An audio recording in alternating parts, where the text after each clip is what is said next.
Poštovani zastupnici, poštovani mediji i svi nazočni, evo otvaram četvrtu izložbu povodom obljetnice 29.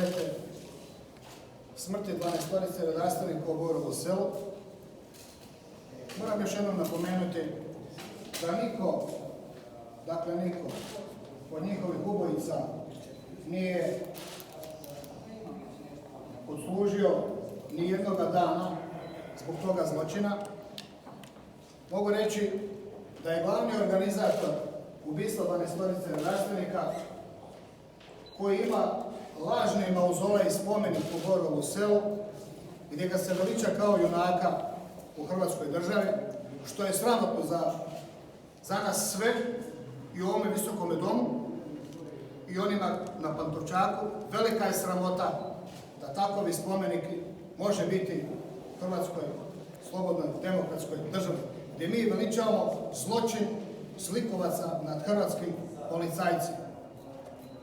Posebno mi je bolno kada spoznajem u Hrvatskom saboru sve ono što se radi, a to je da se veoma važne odluke po pitanju takovih spomenika kao što je Vukašina Šoškočanina i drugih odgađa iz vlade u vladu, iz mandata u mandat. Ono što je trebalo biti riješeno i 2016. 17. i 2019. u drugom kvartalu, da je prebačeno i u ovoj mojoj vladi u četvrti kvartal 2020. godine, za koji, koliko vidimo, moguće neće se ni dogoditi. Sve ono što sam radio ovdje, a to je da nikada nisam odstupio od toga, od zadaće zbog koje sam i došao u Hrvatski sabor, a to je da zlikovce privedem licu pravde i da uklonim taj sramni spomenik.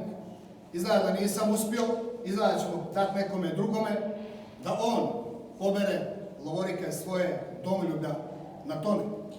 Nisu to trebale biti lovorike, to je trebala biti pravda.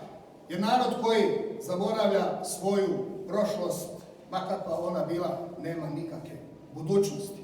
Pošto je ovo moja zadnja izložba, ja vam se zahvaljujem, moji prijatelji, vidim i moji suborci koji ste bili sa mnom u Domovinskom ratu, koji ste me podržavali u ovoj izložbi. Hvala svima koji su svake godine dali jedan pijetet i jedno poštovanje prema žrtvi 12 redarstvenika i prema vukovarskim žrtvama. Moram reći da sam imao velikih neugodnosti zbog mojih izložbi koje sam ovdje priređivao. Zadnja mi je velika neugodnost bila da sam čak dobio i jednu optužnicu da sam nedopušteno koristio autorska prava do 150.000 kuna plus PDV zbog Vukovara, zbog prikazivanja žrtve.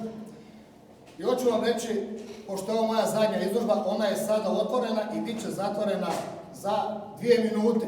A ova izložba, mogu reći da slobodno da ja nazivam "Ne bacajte bisere pred svinje". To se odnosi na sve one koji su bojkotirali moje izložbe, koji nisu htjeli da pogledaju istinu u oči i istinitu povijest koju sam ovdje donio. Hvala.